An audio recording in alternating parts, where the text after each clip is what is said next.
Bonjour tout le monde, j'espère que vous allez bien, c'est Crypto Trading Social Club et c'est parti. Alors, normalement je devais faire cette vidéo il y a 4-5 jours mais j'ai été atteint d'une phlébingite aiguë. Donc en privé, sur Facebook là il y a quelques jours, on discutait avec certaines personnes et je disais voilà, moi je pense qu'il va monter à 6006. Ça dépend, il y a beaucoup d'arbitrage sur les brokers, mais en gros sur 6006, sur cette zone là chez Bitfinex. Et on m'a demandé pourquoi je voyais ça, je vais vous expliquer pourquoi. Et je voulais faire une vidéo, puis en fait j'ai flemme. Quand j'avais fait la vidéo là par exemple sur les prises de position, on va passer vite fait en 1 heure. On va aller sur XBT d'ailleurs. En fait à l'époque on était dans ce petit canal. Et j'ai repris un short ici, moi je cherchais à me replacer. Et logiquement là il aurait dû tomber, parce que divergence baissière, etc. Mais je commence à me dire, c'est marrant en fait, parce que ça c'est des figures qui cassent vers le haut. Et puis je regarde un petit peu en daily. Et là je vois en fait, ça c'est que la divergence baissière. Hein. Mais on a une divergence haussière à l'intérieur, qui est ici. Donc en fait on voit qu'on fait des plus bas et des plus hauts, et là c'est l'inverse. Donc ça, fondamentalement, ça casse vers le haut. Donc là je me suis dit, bon bah on va peut-être sortir un petit peu, on va voir jusqu'où il va. Et s'il cassait, bah il cassait là. Donc là on n'est pas loin. On va retourner sur Bitfinex. Donc c'est pour ça que je vous avais dit ça. Et donc bah maintenant où on va, ben je pense qu'on va vers le short et un retour, alors je vais pas dire bear market, mais là on est dans la vague 4. Vous vous souvenez, moi j'avais une stratégie que j'ai tenue et elle a été modifiée un peu par la suite, parce que la première c'était de partir comme ça, faire une vague 1 qui s'est bien faite, une vague 3, et on pourrait dire que c'est peut-être la première stratégie qui était la bonne, mais en fait non. Parce que pour moi, pour qu'on ait une vague 3 ici, il aurait fallu qu'elle aille au moins jusque là. Et ce point là on l'aura pas. Ou ici quoi, mais on l'aura pas. Ça m'étonnerait grandement. Pour moi on est dans un canal, on va arriver ici. Donc en fait on aurait pu faire ça, une vague 4, donc ça c'était la première stratégie, et une vague 5, mais je pense absolument pas du tout à ça. Je pense juste là qu'on est en train de modifier le canal à la hausse, qu'on va arriver comme ça, et que là on va avoir une belle vague 4 qui va venir ici, voire ici. On va voir surtout si le Bitcoin fait une décorrélation. Parce que, vous vous souvenez, je vous en ai parlé d'une vidéo, mais là en fait la décorrélation a déjà commencé en réalité. Je vais vous montrer quelque chose. Ça c'est la première fois depuis qu'on est en bulle qu'on arrive à une dominance de 58,3. Elle a peut-être même augmenté d'ailleurs. 58,3, on est quasiment à 200 milliards, on reprend des couleurs là. Hein. Le marché il tient en plus. Et dominance c'est la première fois qu'on a ça. Et puis surtout quand on regarde sur les altes ce qui s'est passé, ben là on voit bien en daily un Bitcoin qui monte. Et je vais prendre BCH par exemple. Là on voit bien que tout est descendu sur les altes. Ok, ça c'est le début d'une décorrélation. Donc on va voir maintenant si cette décorrélation elle va être effective, parce qu'il y a un truc qui est super emmerdant, c'est que sur les altes on le voit bien, là on est sur le bas des canaux, tout se passe super bien, en fait normalement c'est super bon pour une relance tout ça, c'est à dire que logiquement on devrait aller là. Je pense qu'on va descendre encore un peu, mais c'est des zones de rebond si on suit ce qui est en train de se passer. Mais je pense que bon, le Bitcoin va faire plonger quand même le marché des altes, mais on va voir si lui devient vert et les autres rouges, et inversement. Ça va pouvoir être intéressant. En tout cas, si ça fait ça, bah, la bulle c'est fini, il n'y a plus de bulle quoi. Là, ça sera vraiment une confirmation.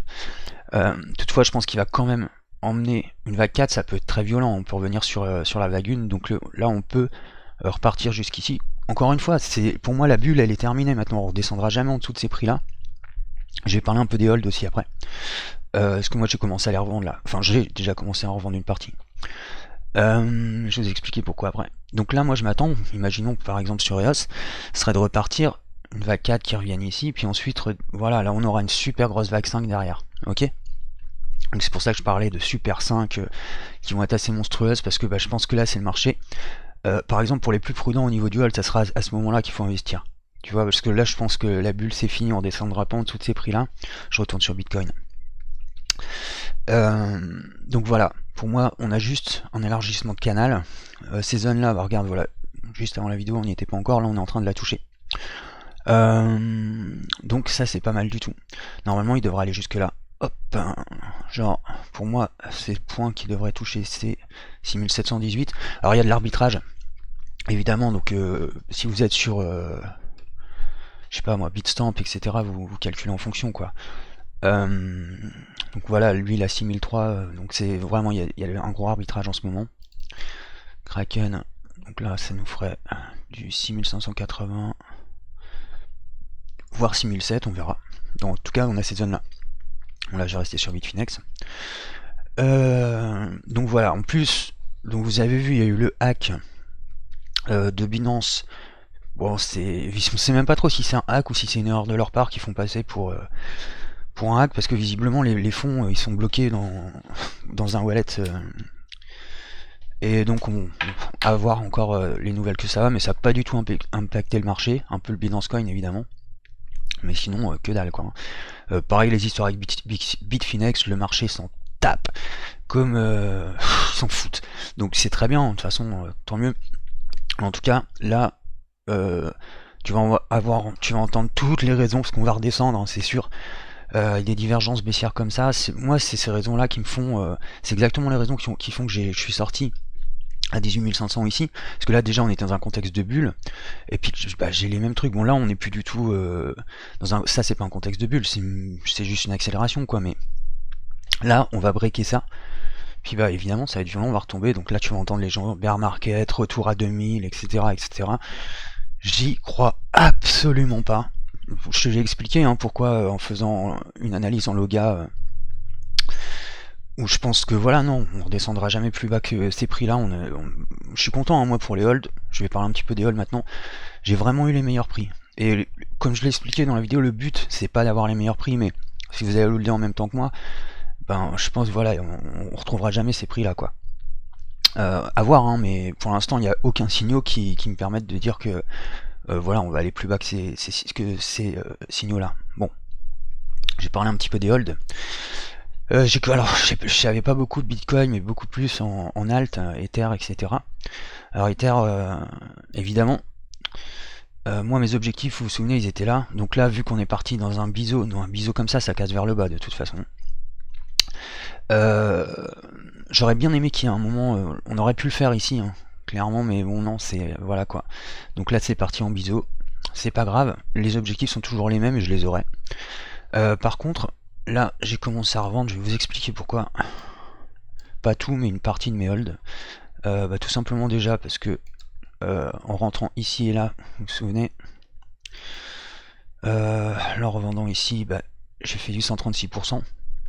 Et pareil sur les autres, EOS, etc., etc. Donc là, j'ai commencé à revendre et je vais racheter plus bas. Ok, donc là, je compte racheter soit à 101, soit ici dans les 120, 130.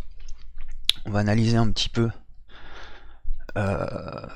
Ether. Ether, on est à l'intérieur de ça, ok. Donc ce long biseau baissier, et là on est en train de s'en extraire. Et qu'est-ce qu'on va faire dessus? Eh ben on va venir faire un pullback, tout simplement.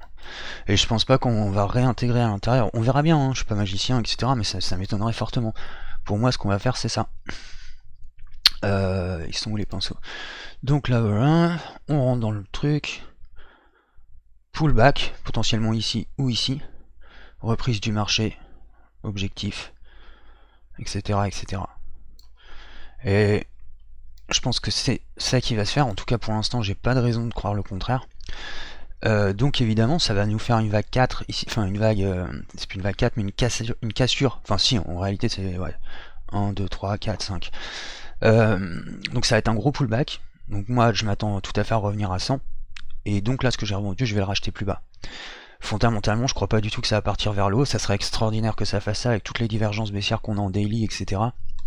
Autant dire que voilà, je crois pas du tout au marché qui va vers les 10 000, machin, etc. etc. C'est pas du tout parce qu'on a une accélération sur le Bitcoin que ça va tenir. De toute façon, quand ça monte trop, vous savez ce que ça fait, ça redescend aussi sec, donc voilà, c'est comme ça. Donc moi je m'attends au pullback et ensuite remonter, pareil. Ouais, vite fait faire les petits coins, mais donc ouais, pour les holds, Là, moi, je commence à prendre des bénéfices. Je vais racheter plus bas. J'ai une partie auquel je touche pas. Et puis, je referai pareil ensuite par palier, rachat, revente, quand je sens que voilà, il y a de la grosse descente. Bon, bah voilà, je préfère. Comme ça, je garantis mes gains encore une fois. Des 130%, il y a des holds qui sont vraiment super bien. Alors, ici, donc. Là, je pense, ouais, quand je vous parlais des corrélations, ce serait super de voir ça. Un Bitcoin qui part dans le rouge et nous, une augmentation sur les alts qui va venir faire notre point 5, mais ça va être compliqué. D'accord. En tout cas, si cette décorrélation elle se fait, c'est génial. Mais faut y aller. Ça sera comme avant la bulle en fait. Si vous vous souvenez bien, Bitcoin était dans le rouge, tout était dans le vert, et inversement. Donc là, je pense qu'on peut avoir une descente violente en ABC. A, B. Donc là, on a fait la vague B, C. Ok, moi j'aurai une zone de rachat ici, je pense. Et ensuite, pareil, un méga 5. Ou alors des corrélations qui se fait, et là on suit le canal. Je pense quand même que ça c'est un ABC, ok, qu'on va glisser dans les semaines qui viennent vers une structure fondamentalement comme ça, ok. Donc là, c'est graphiquement c'est magnifique, hein. A, B, E, 1, 2, 3, 4, 5. Donc là, c'est vraiment c'est impec. Moi, je m'attends à ça et je m'attends à ça. Donc pareil pour les holds. Moi, j'ai revendu là une partie. Donc pareil, on est rentré à des super bons prix hein, sur tous ces trucs-là. C'est nickel. Faire un petit tour sur Bitcoin Cash. Alors pareil, je vais vous dire la même chose. Structure A, B, C. Il n'y a aucune raison pour qu'on revienne pas sur ces zones là si on part bien dans le cadre d'un ABC, sinon ça sera des corrélations et là on aura un mouvement haussier qui va partir vers le haut, ok, et ça va être dur d'y croire mais on verra s'il y a une décorrélation ou pas, on verra bien. En tout cas, moi je m'attends à ça pour l'instant. Sinon, évidemment, là on aura un retour haussier sur les AL qui pourrait être vraiment très très intéressant. Puis là on aura les objectifs que je visais au départ, quoi. Toutefois, voilà, moi je pense plus une reprise du marché comme ça, puis ensuite une vague 5 qui va potentiellement nous sortir de tout ça. Mais là, pour moi, le marché à court terme, enfin et même pour les semaines qui viennent, est gravement baissier. Donc voilà, je pense qu'on a quand même des super belles structures. Je pense que voilà, là ça serait parfait, on reviendrait sur la vague 1, ça serait tout à fait logique. Et ce serait toujours dans le cadre du canal en plus, donc c'est mathématiquement c'est carrément logique. Pas besoin d'en faire énormément hein, parce que c'est le même contexte à peu près partout. Donc là pareil, Litecoin, alors je vais peut-être pas prendre celui-là. Voici. Pareil pour moi on est dans le cadre d'un ABC là. Donc on a la vague 1. Là tout est en daily hein, ce que je fais, là je fais pas d'intraday aujourd'hui. Donc pareil, on pourrait avoir une structure comme ça. Ah zut, je me suis planté. Les ABC, voilà. Grosso modo, une structure comme ça. Et encore une fois, je vais encore parler de cette décorrélation, mais si ça se fait, évidemment, on repartira là, pendant que Bitcoin sera en train de dégringoler. Dans un sens, j'aimerais bien voir ça, cette décorrélation, parce que voilà, ce serait que ce serait un symbole de fin de bulle, voilà, là, ça serait vraiment une confirmation. Et on va bien voir. C'est bien parti en tout cas, donc c'est possible aussi que ça rebondisse là, donc il faut que je garde ça en tête. Donc si vous êtes rentré par exemple ici, faites attention quand même, prenez un peu des gains, mais attendez-vous quand même à ce qu'on casse dans les semaines qui viennent. Dans très peu de temps, je pense même d'ailleurs, je pense cette semaine on va commencer à plonger vers le bas. Attendez-vous à ça. C'est pareil, hein, notre structure, vague 1, vague 2, vague 3, vague 4 et vague 5. Comme ça va être compliqué de la tenir. Par contre, une belle structure comme ça serait magnifique. Et nos points d'accroche sur EOS sont là. Donc là, fondamentalement, on reviendrait ici. Ce serait une très très belle structure comme ça. Hein. Vraiment, ça serait super. Donc on va voir comment ça va se passer là. Est-ce que ça va tenir? Avec les divergences, franchement, les divergences qu'il y a sur le marché, j'ai du mal à y croire. Mais si on regarde sur LTC par exemple, il n'y a pas de divergence baissière hein, ici, tout va bien en fait en réalité. Et pareil sur, alors je sais plus si c'est sur Bitcoin Cash, parce qu'il y en a, ils en ont des graves et d'autres pas du tout. Lui il a déjà briqué. Vous voyez même plutôt que c'est plutôt une divergence haussière tout ça. Ok, ouais, c'est pour ça que je parlais de décorrélation. Parce que sur les alts, ça c'est de la divergence haussière. Caché, mais c'est de la divergence haussière. Donc fondamentalement, soit ce petit truc tient et on retourne, revenir, on a fait un petit break et on revient sur une structure, soit on dégomme vers le bas. On a eu juste cette petite zone qui est la montée qu'on a là en fait, donc ça serait la vague B, et ensuite bah, ça serait vague C, etc. Mais en tout cas c'est aussi, si tu regardes pas mal d'alt, et ben en fait tu te rends compte que normalement cette décorrélation elle est possible. Parce qu'il y en avait un qui me disait ouais mais non c'est pas possible et tout. Bah ouais effectivement si tu te bases que sur ce que tu viens de vivre pendant un an, mais toutes les bulles elles ont une fin à un moment quoi, tu vois. Donc fondamentalement on va pas rester en bulle tout le temps, et le marché bah dans les cryptos c'est comme ça, hein. Quand le Bitcoin lead et qu'on a une grosse dominance, bah tout part dans le rouge et puis etc quoi. Donc quand Bitcoin perd cette dominance, bah les alts reviennent. Ça a été comme ça pendant 3 ans avant la bulle quoi, avant l'explosion de la bulle de 2017. Et il n'y a pas de raison pour qu'on revienne pas dans ce règlement on va dire qui fait que Bitcoin a des dominances énormes. Pourquoi bah parce qu'il y a plein de gens qui s'intéressent pas vraiment aux crypto et qui sont des traders institutionnels, etc. Mais ils s'intéressent au Bitcoin. Sans vouloir s'intéresser aux crypto, ils ont même plutôt du mépris, les traders, pour les traders crypto. Pourquoi? Alors je vais te dire, je pense que c'est des traders à l'ancienne. Ils n'ont pas l'habitude de cette volatilité. Ils sont pas rentrés dans le train à temps, donc ils sont dégoûtés les gars, il y a une espèce de jalousie aussi là-dedans, honnêtement, c'est une réalité quoi. Hein. Pourquoi moi je fais quasiment plus de bourse, mais parce que je fais un mouvement de 10% en 6 mois en bourse en te faisant chier avec des leviers de malade sur le SP, alors que je l'ai fait en 2 jours sur une crypto, c'est bon quoi. Et de toute façon, moi je me suis formé à la volatilité. Même quand j'étais en bourse tout au début, le forex ça m'a gonflé très vite. Et après c'était des small caps, parce que les small caps ça bouge bien en fait, ça, tu peux avoir des mouvements assez sympathiques. C'était les grosses capis, les small caps, parce que bah, j'aime bien la volatilité, je me suis formé pour aller en crypto moi de toute façon. Donc j'ai passé 2 ans de formation, et clairement quand les cryptos ont commencé à exploser, parce qu'avant le marché était pas assez conséquent, si tu vois on avait 5-6 cryptos, même pas, tu vois. Et c'était tu tradais quelques trucs, mais sur le reste du temps t'étais en bourse si tu veux. Mais maintenant qu'on a eu le lancement depuis 3-4 ans de la vraie vie des crypto-monnaies, c'est-à-dire que là, si vous voulez, ce qu'on est en train de vivre, c'est le début. Tu vois, même si t'arrives ici maintenant, où il y a un an, t'es pas en retard mon pote. Tu vois, là, le mouvement révolutionnaire est en marche, je dirais.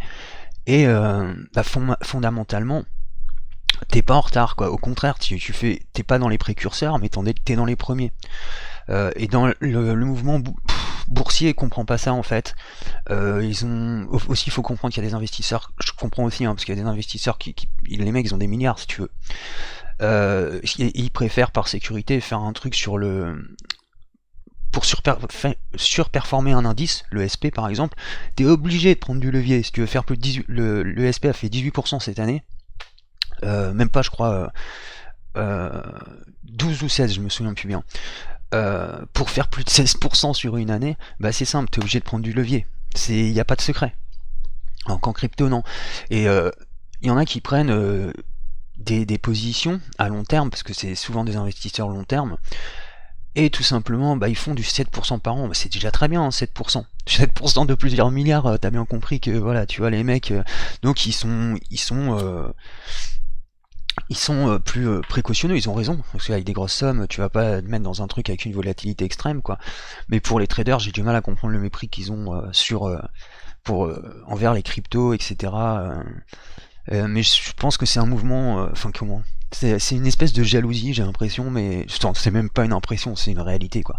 Enfin voilà, 2 siècles là, c'était juste, je sais pas pourquoi je parlais là-dessus, mais bref, on va revenir aux analyses. Alors, donc l'icon, ce que je te disais encore une fois, bon ça je l'ai fait. Donc un gros mouvement comme ça. On peut aller faire un tour EOS. Je l'ai fait aussi. Bitcoin Cash. Qu'est-ce qu'on pourrait aller voir on va aller faire un petit tour sur BNB parce que quand même forcément on va voir comment il tient. Donc là il a breaké, hein, aucun Je vois pas pourquoi il remonterait, clairement. Divergence, divergence, divergence, divergence partout, ok. Donc quand tu as des divergences comme ça en série, le moment où ça craque. Mais par contre, ce qu'on peut voir, et ça c'est assez intéressant, c'est qu'il est déjà quasiment à 30 du RSI. Moi, si ça on avait pu le shorter, je l'aurais shorté juste en dessous ici, et puis avec un objectif de retour sur les 15. Ok. Bon, avec ce qui s'est passé sur BNB, on peut très bien partir sur une vague pardon, assez ouf, qui partirait comme ça. Et voilà, parce que BNB, fondamentalement, c'est une bulle. Ok, c'est une bulle dans la bulle, mais c'est une bulle. Donc une bulle, ça explose. Je pense que ça, il a pas passé la TH, et je pense que voilà, ça va être un retour. Déjà à ce point-là, ça c'est déjà sûr. Mais ensuite, moi je vois bien une escalade, une dégringolade par palier, quoi. Ok. Tout simplement parce que déjà trader avec du Binance Coin qui vaut 24, je trouve pas ça intéressant moi personnellement, mais c'est à dire que ouais, non, je trouve pas ça très intéressant comme prix pour trader. Mais bon, après, avec la scalabilité, ça va, quoi. Mais bon, je trouve pas ça très intéressant. Il faut que ça, on revienne à quelque chose de normal et on respéculera dessus par la suite. Mais en tout cas, moi, je m'attends là, évidemment, à de la descente. On va aller faire un tour sur BAT. BAT, c'est un fou furieux parce que bon, là, on est bien dans le cadre où on a pété et on est revenu. Alors moi, je pensais qu'il allait s'arrêter là.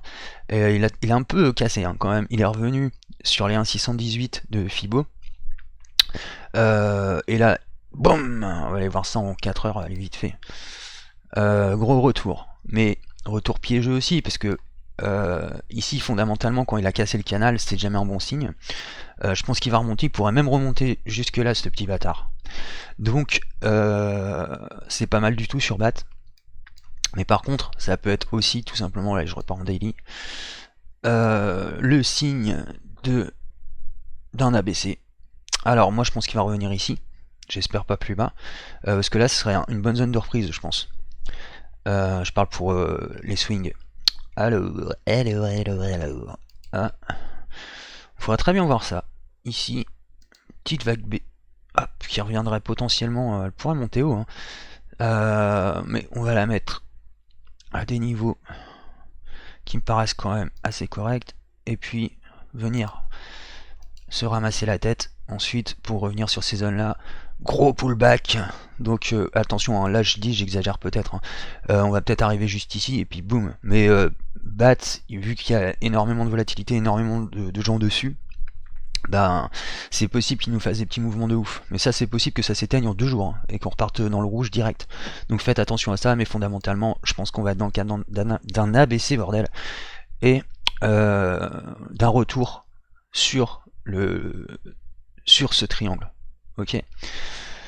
Je pense qu'il n'y a rien à dire sur les autres trucs, parce que tout, on est à peu près dans les contextes. Là, j'ai fait 2 contextes généraux où on retrouve tout, ADA, etc., Dash, machin. Je crois qu'il n'y a pas grand chose à dire. Moi, j'attends pour commencer à shorter le marché. Alors, tourner sur Bitcoin. Là, franchement, la question qui m'interpelle le plus, c'est ça, c'est est-ce qu'il va y avoir une décorrélation ou pas. Alors là, évidemment, on n'a pas de repli là pour avoir ce canal-là, mais quand on le regarde sur d'autres, on voit que c'est carrément valable. Parce que si on part là, hop, on arrive ici, on aurait pu être ici, mais on l'a cassé, on pourrait même monter ici, ça j'y crois pas du tout. Ah ouais, c'est vrai qu'il y a une dernière solution. La solution, ce serait une accélération jusque là. Ok, donc là, ça serait vraiment, j'avais raison il y a 6 mois là quand j'avais dessiné ce truc-là, 1, 2, 3, mais là, moi, je crois qu'il va pas y aller, il va pas, aucune chance pour qu'il dépasse ça, mais bon, il y a tellement de folie dans les cryptos que je peux pas dire aucune chance à 100%, quoi. Ce que je peux dire, c'est qu'à mon avis, à partir de là, c'est une entrée de short qui devient vraiment intéressante. Et s'il pulse, c'est simplement que la dominance, elle va rester, que les mecs sont tous sur les dents, mais ça va diverger sur diverger, et puis boum, on va tomber, et le break va se faire un moment. Donc, ah ouais, j'avais oublié d'en parler, mais effectivement, ça reste une chance infime de faire ça. Pour faire ça, il faudrait qu'on fasse un truc. C'est-à-dire, on arrive ici, au haut du canal, alors je vais le prendre avec un dessin, ce serait qu'on fasse ça, quoi. Hop, vague 1, et c'est possible hein, en réalité, parce que si on prend juste la vague 3, ça ferait ça, ok, vague 3, vague 4, et vague 5. Donc il y a une possibilité quand même. Parce que ça, évidemment, là on voit, si on calcule en vague héliotiste, il manque une vague, il manque la vague 4 pour aller ensuite plus haut. Mais je sais pas, j'ai plus de l'impression qu'on est dans ce canal-là et que je pense qu'on va avoir vraiment du mal à pousser aussi loin. Donc ça, c'est une possibilité qui reste, qu'il faut garder en tête. Mais bon, je pense qu'il faut pas trop rêver. Je pense que là, on aura en tout cas, on aura déjà des propositions d'entrée en short à ce moment-là, et on verra. S'il rebondit sur le canal, peut-être là, je me dirais, ah ouais, tu vois, finalement, il peut y aller. Pour l'instant, j'y pense pas trop, hein, tu vois, parce que bon, ça diverge quand même sacrément en daily, mais une divergence, ça peut durer, des fois, on peut diverger avec des rebonds qui durent 3 mois, tu vois, donc faut voir vraiment. En tout cas, ça va être intéressant à observer. Euh, on va voir ça dans la semaine qui vient. Moi, je pense que là, on va avoir une semaine qui va plutôt être dans le rouge. Et on va voir si une décorrélation se fait ou pas, etc. On va voir s'il tient sur ce palier-là. Donc là, c'est un peu suspense sur pas mal de choses, parce que est-ce qu'on retourne en bear market et Bitcoin à 2000 comme certains le prétendent? Moi, franchement, là pour l'instant, j'ai du mal. Mais ça, il y a plein de questions là qui sont on est vraiment dans un moment de tension qui est hyper intéressant, je le trouve. Donc voilà, c'était tout ce que je voulais vous dire. Je vous dis ciao, prenez soin de vous et salut.